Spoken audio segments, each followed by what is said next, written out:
রাধে রাধে বন্ধুরা, দুষ্টু মিষ্টু ব্লগ চ্যানেলে আরও একটি নতুন ব্লগে তোমাদের সবাইকে জানাই অনেক অনেক স্বাগত। তো তোমাদের সবাইকে সাথে নিয়ে আজকের ব্লগটা শুরু করলাম। আশা করছি তোমরা সবাই খুব ভালো আছো, আমরাও কিন্তু বেশ ভালো আছি। আজ হলো শনিবার। তো দেখো, প্রথমেই আমার মেয়ে খুব ভোর ভোর উঠে স্কুলে চলে গেল। এখন না ওদের মর্নিং স্কুলে হচ্ছে বলে মর্নিং ওয়াকটা বন্ধ হয়ে গেছে।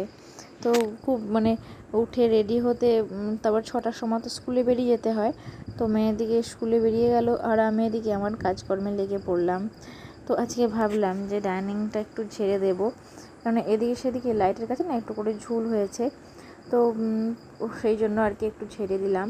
তারপর কি বলো তো, রাতে যখন লাইটের আলোয় না ওগুলো বোঝা যায় যে কোনখানটা ঝুল হয়েছে, তো রাতে দেখে রাখি আর সকালে সেখানটা ঝেড়ে দিই।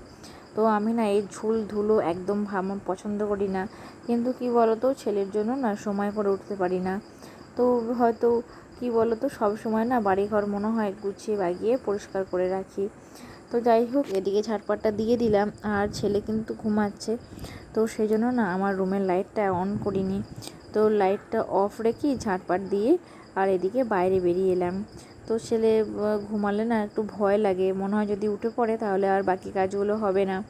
তো সেই জন্য রুমের লাইটটা অন করে যেদিনকে কাজ করি সেদিনকেও ভয় লাগে যে চোখে লাইটের আলো পড়লে যদি উঠে পড়ে। তো সেই জন্য আজকে লাইটটা অন করিনি। তারপরে এই যে ঝাড়পাটটা দিয়ে দিচ্ছি। আর আমার রুমটাও না একটু ঝাড়াঝুড়ি করব, কিন্তু ছেলে ঘুম থেকে ওঠার পর তারপরই সেটা সম্ভব হবে।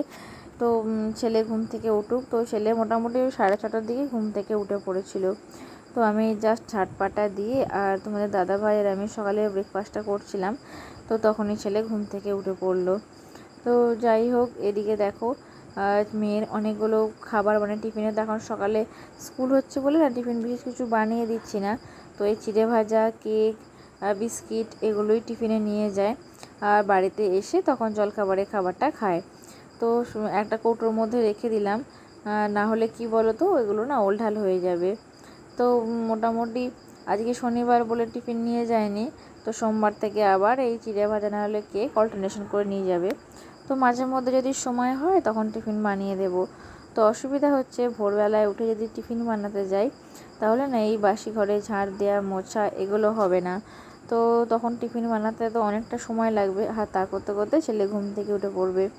আর এই বাসি ঘরে বিশেষ করে ঝাঁট মোছা না করলে না আমার একদম ভালো লাগে না, কেন জানি না মাথাটা গরম হয়ে যায়, মনে হয় যেন সকাল থেকে উঠে কিছুই কাজ করিনি। তো সেজন্য আমি বেশিরভাগ দিনে ঘুম থেকে উঠি না ঝাড়ু মোছাটা ছেড়ে নিই। তো এদিকে দেখো, ছেলে ঘুম থেকে ওঠার পর ছেলে কি বলো তো একবার ওর কাকায়ের কাছে আছে। তো সেই সুযোগে আমি রুমটা একটু ঝেড়ে নিলাম। ঝেড়ে নিয়ে আগে যেহেতু ঝাঁট দিয়ে রেখেছিলাম, তো সেই জন্যই আর কি আগে মুছে দিলাম। আর যে ঘর ছাড়া স্ট্যান্ডটা দেখলে, তো ওইটা আমি এবারই নতুন এনেছি, কেননা আগের স্ট্যান্ডটা না নষ্ট হয়ে গেছে। তো এটা না বেশ ভালো, বেশ নিজের সাইজ মতো কমানো এবং বাড়ানো দুটোই যায়, এবং কি বলো তো সবটাই সুবিধা হয়। তো কাছে কোনো জিনিস থাকলে অত বড় স্ট্যান্ডটার প্রয়োজন হয় না, তখন খাটিয়ে নিলাম, আবার দূরে যখন প্রয়োজন হলো তখন বাড়িয়ে নিলাম। তো এটা প্লাস্টিকের ডান্ডা, তো আগেরটা ছিল সে সরু বাঁশের ডান্ডা, তো মাঝে না ওটা একবার ভেঙে গিয়েছিল। তো সেই জন্য এই প্লাস্টিকের ডান্ডাটা দেখি বাজার থেকে নিয়ে এসেছি। তো আমরা মেয়েরা যদি বাজার যাই এবং নিজের পছন্দ মতো জিনিস নিয়ে আসি, তাহলে দেখবে সেগুলো কি বলো তো নিজেদের মনের মতো হয়। তো যাই হোক, এরপরে এই ঘরেও বিছানাটা বাগিয়ে ঝেড়ে দিলাম। আর এত সকাল থেকে প্রচণ্ড গরম, যে কোনো কাজ করলে প্রচণ্ড গরম লাগছে, মনে হচ্ছে ফ্যানটা অন করে আর ফ্যানের নিচে বসে থাকি। তো যাই হোক, জানলাটা বন্ধ করে দিলাম। তো অনেক সময় দেখেছি ক্যামেরায় এই জানলাটা খোলা থাকলে না কেমন একটা একদম প্রচণ্ড আলো পড়ে, তো সেই জন্য বন্ধ করে দিলাম। আর তারপর দেখো ফ্রিজটা মুছে দিচ্ছি। তো এদিকে ফুলদানিটা না মাঝে মধ্যে দেখি মাকড়সা উঠে না ঝুল করে দেয়। তো এই গ্রীষ্মকালে এত প্রচণ্ড মাকড়সা টিকটিকির উৎপাত কি বলবো তোমাদের। তো চারিদিকে ঝাঁটপাট দিয়ে পরিষ্কার করব, তারপরে দেখব আবার টিকটিকি ঠিক পটি কোথাও না কোথাও আছে। তো ছোটো ছেলের বাড়ি, সবসময় বাড়িঘর পরিষ্কার পরিচ্ছন্ন যত রাখবো ততটাই ভালো। আর ছোটো ছেলেরা যদি ভুলবশত ওটা মুখে করে নেয় তাহলে তো খুবই সমস্যায় পড়তে হবে। তো এদিকে দেখো ঝাড় মোছাটা করে নিয়ে ছেলের জন্য খাবার রেডি করছি। তো এদিকে চিড়েটা ভালো করে ধুয়ে আর ওর মধ্যে দুলাল ভরে তাল মিষ্টিটা দিয়ে দিলাম। তো ছেলের খাবারে এখনও পর্যন্ত আমি চিনি ব্যবহার করিনি। আর নুনটা না ওই দুপুরে একবার যে খাবারটা বানাই, হয়তো সবজির ঝোল বা ডাল, তো ওর মধ্যে অল্প নুনটা দিয়ে, ছাড়া ছেলেকে সারাদিনে নুন আর চিনি একদমই দিই না। তো এরপর কি বলো তো, ওভেনের মধ্যে তো বসাবো, ঠিক করে নিলাম আগে চিড়ে সেদ্ধটার মিছরি দিয়ে ধুয়ে ঠিক করে নিলাম। তো বসিয়ে দিয়ে এরপর আমি সবজি কাটতে এলাম। তো এই কুমড়োটা আগের দিনে না একটু রান্না করেছিলাম, তো বাকিটা ছিল। এখনকার দিনে একটা বড় গোটা কুমড়ো নিলে কি সমস্যা হয় বলো তো, পচে যাওয়ার সমস্যা থাকে। তো সেজন্য না এভাবে গোল গোল করে কাটি। তো বেশি কাটা থাকলে তখন ফ্রিজে পুড়ে দিতে হয়, না হলে না একদম গলে যায়। তো যতটা পরিমাণ লাগবে নিয়ে নিলাম। আর ওদিকে পরিমাণ মতো আলু নিয়ে নিয়েছি। তো এখন ভালো করে সবজিটা কেটে নিয়ে এরপর বসিয়ে দেবো। তো কাটতে কাটতে দেখলাম সেটা সেদ্ধ হয়ে গেছে, নামিয়ে দিলাম। আর একবারে ওই কাঁচা লঙ্কা 5 ফোড়ন দিয়ে কুমড়োর তরকারিটা বসিয়ে দিলাম। তো আজকে না একদম সেদ্ধ করিনি। তো ভাবলাম তরকারিটা আজকে একটু কষিই বানাই। তো ভালো করে তেল দিয়ে নেড়ে নেড়ে কষে না তারপর নুনটা দিলাম। তো প্রথমে নুনটা দিয়ে দিলে না সবজি থেকে জলটা বেরিয়ে গেলে একদম তরকারি টেস্ট হয় না। তো তারপর নুন, হলুদ, আদা গুঁড়ো, জিরে গুঁড়ো সব দিয়ে ভালো করে কষিয়ে নিয়েছি। আর কুমড়োর তরকারিতে তো অবশ্যই একটু মিষ্টি লাগে, তো মিষ্টি না হলে না একদম ভালো লাগে না। তো যাই হোক, আমাকে এখন কি বলো তো, ওই মশলা না বাটতে হয় না, ওই ডাস্ট মশলা দিয়ে রান্না করে নিই। তো স্বাদ খুব একটা যে হেরফের হয় তা হয় না, কিন্তু কি বলো তো, শিলে বাটার মশলার না যে রান্না, সেটা টেস্ট কিন্তু একটা অন্যরকমই হয়। বিশেষ করে শিলে বাটার পোস্তটা বেশি খেতে ভালো লাগে। তো এখনকার দিনের বলতে পারো যে শিলে বাটার পোস্ত খাওয়া তো উঠেই গেছে। তো আমাদের শিলনোড়া আছে, কিন্তু কি বলো তো, ওই নোড়াটা না একটু প্রবলেম হওয়ায় একদমই বাটা হয় না। তো বেশিরভাগ সময় মিক্সার গ্রাইন্ডারই মশলাগুলো বেটে নেওয়া হয়। তো ওদিকে ছোটো কুকারের মধ্যে ছেলের জন্য সয়াবিন দিয়ে মুসুরের ডাল বসিয়ে দিলাম। তো রোজ রোজ তো আর সবজির ঝোল খেতে ভালো লাগে না, তো মাঝে মধ্যে একটু পাল্টে পাল্টে না রান্না করলে আমাদের যেমন খেতে ভালো লাগে না, তো ছেলেরও কি তেমন ভালো লাগে। তো আজকে ভাবলাম যে ওই ছেলের জন্য ডাল আর ভাত বানিয়ে দিই। তো যাই হোক, এরপর কড়াইয়ের মধ্যে তেল গরম করতে দিয়ে তেজপাতা আর 5 ফোড়ন দিয়ে দিলাম। তো আমাদের যেহেতু জয়েন্ট ফ্যামিলি এবং 10 জন সদস্য, তো সবারকার পছন্দ খাবার যে পছন্দ সেটাও আলাদা আলাদা। তো এদিকে কুমড়ো তরকারি কিন্তু আমাদের বাড়িতে তোমাদের দাদা ভাই, আমার দেওর, আমার শ্বশুরমশাই, ওরা কেউ খুব একটা খায় না। তো শুধুমাত্র আমাদের 5 জনের জন্যই বানানো আর কি। তো এদিকে ওদের জন্য একটু ঘুগনি বানাবো। তো টমেটো না একদম ফুরিয়ে গিয়েছিল, তো সেই জন্য সেখানটা মেকআপ দেওয়ার জন্য একটু ক্যাপসিকাম কুচিয়ে দিলাম। কিছুর ওপর তো মশলাগুলো দিতে হবে, টমেটো যেহেতু নেই। তো আর টমেটোর কালার আনার জন্য এখানে আমি কাশ্মীরি লঙ্কার গুঁড়ো ব্যবহার করেছি, যাতে এই রান্নাটা একটু লাল মতো হয়। আর তারপর আর কি নুন, হলুদ যেমন অন্যান্য মশলাগুলো লাগে সেগুলো দিয়ে দিলাম। তো ওই টমেটোর বদলে ক্যাপসিকাম দিলাম, আর ক্যাপসিকাম দিলে কিন্তু রান্নার মধ্যে একটা ভালো কিন্তু সেন্টও আসে। তো ভেজে নিচ্ছি ভালো করে মশলাটা কষিয়ে। আর দেখো কি সুন্দর লাল রঙটা বেরিয়ে এসেছে। আর একটু মশলা কষানোর সময় না চিনি দিলে দেখবে বেশ কালারটা ভালো আসে।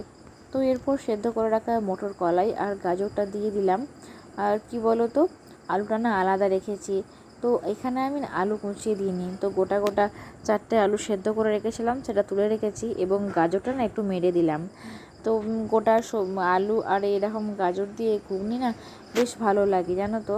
তো ভালো করে একটু কষিয়ে নিচ্ছি ভাজা ভাজা করে, তারপর এই সেদ্ধ করে রাখা আলুটা দিয়ে দিলাম। তো আলু না দিলে না একটু বেশ মাখো মাখো ভাবটা আসে না। তো বেশি নয়, মোটামুটি ওই ছোটো ছোটো 4টে দিয়েছি। তো এতেই কিন্তু মেকআপ হয়ে যাবে। তো ভালো করে কষিয়ে নিচ্ছি, যাতে আলুটার মধ্যে নুনটা ঢুকে যায়। তারপর কি বলো তো, পরিমাণ মতো এখানে আমি জল দিয়ে দেব। আর এদিকে জল দেওয়ার আগে ভাবলাম যে যেহেতু আলুটা আমি মেরে দেবো, তো জলটা একটু বেশি লাগবে। তো প্রথমে একটু নাড়াচাড়া করে নিই, তারপরে একটু জল দিয়ে মেরে নেব আর কি, আলুটা গেলে নেব। তো এদিকে দেখো আমার ঘুগনিও কমপ্লিট হয়ে গেছে। আর আজকে একটা কি ভালো খবর বলো তো, আমি কিন্তু এসব কাজগুলো ছেলেকে নিয়ে নিয়েই করছিলাম। তো ছেলে না আজকে খুব একটা দুষ্টুমি করেনি। তো এক এক দিন এত প্রচণ্ড দুষ্টুমি করে, তো কি বলবো, তখন না আমি একদম অস্থির হয়ে যাই। আর এক একদিন দেখি আমার কাজও করতে দেয়, আর ছেলে একদমই দুষ্টুমি করেনি যেমন আজকে করেছিল। তো ছেলে এদিকে পাশের বাড়ি পিপিদের বাড়িতে খেলতে গেছে। তো এই সুযোগে আমি তাড়াতাড়ি করে ঝটপট করে কাজগুলো সেরে নিয়ে স্নান সারবো, তো সেজন্য তাড়াতাড়ি করছিলাম। এর মাঝে আমি পায়রার ঘরে লাতা দিয়েছি এবং গরুকে খেতেও দিয়ে এসেছি। তারপর এদিকে বাসনগুলো মাজতে এসেছি। তো এখন ছোটো ট্যাঙ্কিটার মধ্যেই না সারাদিন ধোয়াধুয়ি কাচাকুচি এগুলো করে নিই, তাহলে বড় ট্যাঙ্কির জলটা অনেকটা সাশ্রয় হয়। আর আমরা গৃহিণীরা যদি নিজেদের সংসারে সব কিছু সাশ্রয় করে না চলি, তাহলে কিন্তু সংসারে যতই রোজগার থাকুক, তাহলে কিন্তু সংসারের একদমই উন্নতি হয় না। তো বুঝে শুনে কাজ করলে আমাদেরই আখড়ে লাভ হয়। তো যাই হোক, দেখো বাসনগুলো ভালো করে ধুয়ে নিচ্ছি। আর আজ যেহেতু শনিবার, নিরামিষ খাওয়া হবে, তো সেই জন্য একদম মানে গ্যাসের যে উনানগুলো সেগুলোও ধুয়ে নিচ্ছি। তো এর মানে ধুয়ে নিচ্ছি, তোমরা হয়তো বলবে যে আমি কেন নিরামিষ রান্না করেও উনানগুলো ধুচ্ছি। তো এর আগে না মাগুর মাছ ভেজেছিলাম একটা, তো সেই জন্যই আর কি ধুয়ে নিলাম সব কিছু। তারপর স্নান টান সেরে এদিকে ঠাকুর ঘরে পূজায় বসে পড়েছি। আর দেখো, গোপাল সোনাদের স্নান দিয়ে দিয়েছিলাম, তারপর এই ফুলগুলো দিয়ে সুন্দর করে সামনেটা সাজিয়ে দিচ্ছি। তো অনেক দিন পর না এইভাবে ফুল দিয়ে সাজাচ্ছি। আর তো দেখো, লাল আর সাদা জবার কম্বিনেশনে বেশ রাউন্ড করে সাজিয়ে দিলে না সামনেটা বেশ ভালো দেখতে লাগে। তো এদিকে রেখাবির মধ্যে গোপাল সোনার সেবার জন্য ফল এবং মিষ্টিও রেডি করে নিয়েছি। তারপর গোপাল সোনাদের সেবা দিয়ে দিলাম। তো আজকের গোপাল সোনাদের সেবা দিয়ে পুজোটা আমি করেছিলাম। আগের ব্লগে অর্পিতা লাইফস্টাইল ব্লগ থেকে বলেছে যে দিদিভাই তোমার ব্লগগুলো দেখতে আমার খুব ভালো লাগে। তো দিদিভাই অসংখ্য অসংখ্য ধন্যবাদ যে আমার ভিডিও তোমার ভালো লাগে এবং তুমি এত ভালোবেসে দেখো। রিয়া অধিকারী বলেছে যে আমিও বিছানায় 2টো করে চাদর পাতি। তো দিদিভাই আমারও না এরকমই অভ্যাস। তো যাই হোক, আজকের ব্লগটা এখানেই শেষ করলাম। রাধে রাধে।